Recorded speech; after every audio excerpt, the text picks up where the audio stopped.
요한복음 6장 60절부터 65절까지 말씀을 교독하시겠습니다.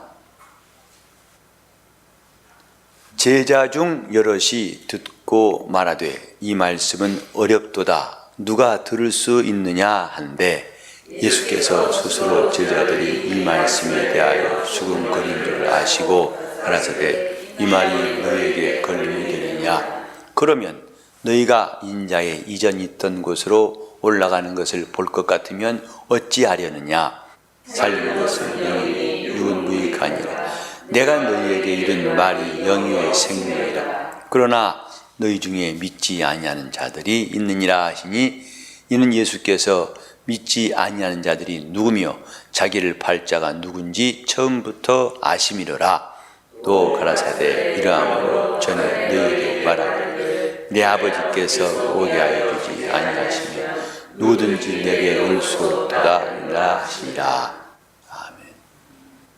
예수께서 가버나움 회당에서 하신 말씀 곧 오병이어의 이적을 베푸신 다음에 그 떡, 곧 생명의 떡이신 자신을 향하여 하신 말씀이 사람들에게 결코 쉽지 않았다는 사실을 우리는 계속 보고 있습니다. 제가 어떻게 자기 몸을 우리에 주어 먹게 하겠느냐? 어떻게 하늘에서 왔다고 하느냐? 그래서 수군거리면서 또 다투더니 결국은 이 말씀은 어렵도다. 누가 이 말씀을 들을 수 있느냐? 하고 그들이 말했습니다. 우리는 하나님을 아는 것이 얼마나 중요하고 또 꼭 필요한 것인가를 깨달아야 됩니다. 하지만은 그것을 사람들이 능히 깨달을 수 있고 또 노력하면은 알 수 있다는 것도 틀린 생각입니다. 즉 사람이 스스로 하나님을 알 수 있다면 구태여 하나님께서 계시를 하시지 않았을 것입니다. 우리는 말씀을 듣죠. 근데 그 말씀을 듣지만은 깨닫지 못하는 것이 참 많습니다. 성경을 읽더라도 우리가 직관적으로 이 말씀일 것이다 라고 생각한 것도 있습니다만은 오늘 이 말씀처럼 내가 생명의 떡이다. 나를 먹는 자는 살리라. 이런 말씀들을 직관적으로 이해할 사람이 몇이나 있을까요? 그래서 성경에 보면 아버지께서 알게 해주지 아니하시면 이를 알 자가 없다. 그래서 예수께서 바요나 시몬아 네가 복이 있도다. 이를 네게 알게 한 이는 혈육이 아니요 하늘에 계신 내 아버지시니라 이렇게 말씀했습니다. 주는 그리스도시고 살아계신 하나님의 아들이십니다. 이것을 마치 그 뒤에 정답을 미리 보고서 따라서 말하는 것 그건 쉽습니다. 하지만 그건 자기 고백이 아니에요. 남에게 들은 말이죠. 베드로는 누가 그렇게 말했기 때문에 그가 녹음기처럼 말한 것이 아니고 아무도 예수를 그리스도라 말한 자가 없을 때 또 하나님의 아들이라고 말한 자가 없을 때 그때 고백한 말입니다. 이것은 사람이 내게 알려준 것이 아니다. 하늘에 계신 내 아버지가 알게 하신 것이다. 이렇게 말씀하셨습니다. 진리라는 것은 누구나 다 깨달을 수 있는 말이다. 이 말은 아니에요. 예수가 하신 말씀이 어려운 용어를 쓰지 않았어요. 누구나 다 들을 수 있는 비유를 가지고 어렵지 않은 용어를 가지고 말씀하셨습니다마는 그렇다고 진리가 쉽다는 말은 아닙니다. 만약에 쉬웠더라면 그 당시 사람들한테는 특히 바리새인들에게는 식은 죽 먹혔을 것입니다. 일반 사람도 알기 쉬운데 그렇게 공부를 많이 하고 또 지혜가 다른 사람들에게 부러움을 살 만큼 많은 그들이 왜 몰랐겠어요? 주님이 와서 하신 말씀을 왜 못 들었겠습니까? 그러나 번번이 그들은 허탕을 치고 헛발을 내디뎠습니다. 주님의 말씀과 뜻이 그 말씀 뜻이 같지 않아 가지고 번번이 빗나간 화살 마냥 주님의 뜻을 깨닫지 못했습니다. 진리가 쉽다는 말은 잘 이해를 하세요. 그저 선생 없이도 배울 수 있다. 또 그냥 읽으면 된다. 이 말은 아닙니다.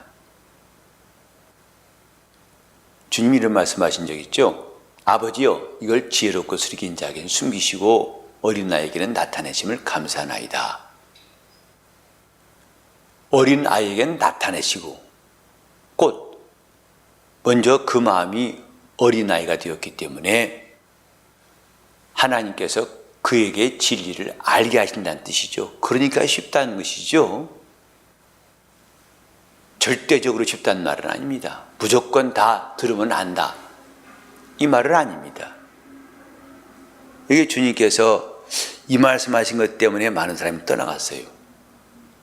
왜 떠나갔는가? 이것을 알게 해주지 않냐면 너희는 알 수 없다. 이게 주님의 결론이에요. 아버지가 내게 주신 사람들, 내게 오게 해주셔야만이 내게 올 수 있다. 그래야 나를 알 수 있다고 하신 겁니다. 우리는 은혜란 말을 종종 쓰는데 그 은혜가 뭔가? 하나님의 것을 값없이 얻었다는 뜻입니다. 그분이 우리에게 대가를 요구했다면 누구도 그 대가를 지불할 수가 없는 값진 것이지만은 그것을 거저주셨다는 말입니다. 진리를 아는 것도 하나님의 은혜에 속합니다. 그래서 은혜와 진리는 예수께로 말미암아 온 것이다 하고 요한복음 1장 17절에 기록했는데 먼저는 은혜가 임하여야 되는 겁니다. 그리고 진리를 얻을 수 있어요. 주님이 하신 말씀은 지금 이 말 갖고 바로 내 피는 잠든 음료요 내 살은 잠든 양식이다. 나는 생명의 떡이다. 이 말 가지고도 너희가 어렵다고 한다면 인자가 이전 있던 곳으로 올라간 것을 볼 것 같으면 어찌하려느냐? 그건 과연 이해할 수 있겠느냐? 주님이 말씀하신 것에 대해서 육으로 알지 말라. 살리는 것은 영이다. 육은 무익하니라. 곧 육은 사람에게 생명을 줄 수 없고 육은 사람을 살게 하지 못한다. 육체의 지식으로는 이런 영적인 말씀에 이를 수가 없다.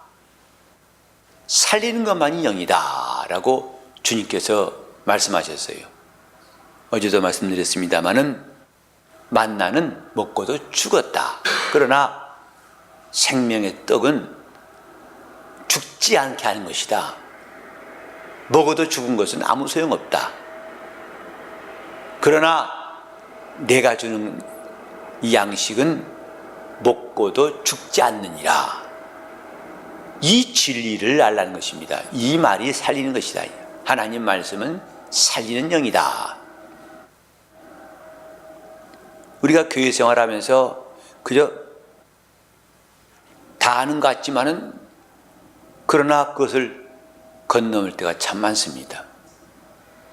그래서 설교 들을 때 앞에 앉아서 듣기만 하면 술술술 믿음이 들어오고 말씀이 깨달아진다 생각하는데 그것은 잘 이해한 것이 아니죠. 주님의 말씀, 그 말씀을 깨닫게 하시는 것을 우리는 성경에서 봐야 됩니다. 아버지 외에는 아들을 아는 자가 없고 아들과 소원대로 계시를 받은 자에는 아버지를 아는 자가 없나이다. 이것을 알게 하신 분이 계시다고 주님이 말씀하셨어요. 그런데 처음부터 이 말씀에 대해서는 막힌 자, 64절에도 너희 중에 믿지 아니한 자들이 있느니라. 그 말씀을 듣지만은 그 말씀이 계속해서 막히고, 그러니까 블로킹 당해서 마치 반사가 빛이 반사되듯이 튕겨나온 사람도 있느니라. 그러니까 믿음이 들어갈 수가 없다는 것입니다. 하나님 말씀이 들어가야 믿음이 생기는데 그 영이요 생명이신 말씀을 깨달아야만이, 그래야 믿음이 생기는데 그 말씀을 믿지 아니하니까 그건 아무 소용이 없다는 것을 여기서 알 수가 있습니다. 아버지께서 내게 오게 해 주셔야만 된다 하신 말씀이 여기에 65절에 매우 중요한 말씀이에요. 그래서 우리가 주님의 인도받으려고 하는 것입니다. 어디든지 주님이 인도하시는, 그가 우리를 진리 가운데로 인도하시는 바를 중요하게 여기고 또 우리는 사모해야 하는 이유가 바로 여기 있습니다. 말씀을 듣되 우리를 진리 가운데로 인도하신 분의 역사가 필요한 겁니다. 예수는 오래 믿다 보면 뭔가 된다. 이것도 막연한 신념이에요. 영적 생활은 시간이 해결하지 않습니다. 우리 가운데도 종종 그렇게 생각하시는 분이 있는 것 같아서 안타까워요. 그저 차차 시간이 지나면 믿음이 생기겠죠. 천만의 말씀입니다. 영적인 변화가 없이는 믿음이 안 생겨요. 세월만 지난다고 공부 잘한다면 뭘 학교 갑니까? 가만히 있으면 차차 알아지겠지. 그건 자기의 희망사항일 뿐입니다. 그러나 저 만학도 60 넘어서 공부하니까 선생님이 가르치니까 그때 깨달아가지고 60년 동안도 까막눈이었는데 드디어 선생님에 의해서 글씨를 깨치니까 그 감격스러워가지고 말하는 사람도 봤어요. 내가 드디어 책을 읽을 수 있습니다. 가만히 있었다면 그 사람 그때도 못 읽습니다. 그를 가르쳐서 깨닫게 앉아 있으니까 비로소 무릎을 치고서 그렇구나 하고 앞에 보이는 거죠. 세상의 이치도 이러하거늘 하물며 영적인 일이 어찌하겠습니까? 우리는 예수 그리스도의 인도하심이 필요합니다. 나를 인도하시도록. 그래서 겸손한 사람이 주님께 사랑받고 그분의 은혜 입습니다. 신앙생활 처음 할 땐 다들 겸손하려고 했어요. 그러나 교회 생활을 좀 하다 보면 어느새 자신감, 뜻모를 자신감이 생겨가지고 그때부터는 내가 왜 저 사람한테 기대? 그래서 점점 자신이 홀로 서는 것이 신앙이 성장한 것처럼 오해할 수 있습니다. 그러나 점점 더 갈수록 의지하는 것이 신앙이에요. 홀로 서기를 배우는 것은 신앙이 아닙니다. 정말 예수 그리스도를 믿는 은혜, 그 믿음이 점점 어린 아이가 되어가는 것. 갓난아이, 어린아이를 등에 업으신 분 알 거예요. 그들이 꽉 붙잡고 있죠. 안 떠요. 혹시나 이렇게 세우면 기울이 이렇게 숙이면 편안히 딱 세우면 더 붙잡습니다. 그래서 어쨌든 떨어지지 않으려고 애쓰는 모습을 보게 됩니다. 그렇게 신앙생활은 어린아이가 되어가는 것이지, 어른, 이제는 장성해서, 장성한 자란 말은 혼자 설 수 있다는 말이 아닙니다. 이제는 스스로 자기 속에 법이 있어서 스스로가 움직인다는 뜻이지, 주를 의지할 마음이 이제는 조금 여유가 생겼다는 말은 결코 아닌 것입니다. 예수의 인도받는 것, 주님께 나왔지만은 그분이 저는 아니다 라고 이미 주님의 선을 그은 사람이 있다는 것을 보면서 우리가 하나님 앞에 신령한 은혜로 그분의 인도받고 살려는 결심이 이 아침에 더 새로워지기를 바랍니다. 그분이 알게 하지 아니하시면 수군거릴 수밖에 없고 어렵다고 할 수밖에 없고 자기끼리 다툼이 나고 논쟁에서 이게 맞다 저게 맞다 무익한 싸움만 있을 뿐인 것입니다. 주님의 인도받을 수 있도록 예수께서 어디든 날 이끄시면 그곳으로 따라가겠다고 결심하시며 주님의 신령한 인도를 일생 동안 받으시는 여러분 되시기를 바랍니다. 기도하시겠습니다.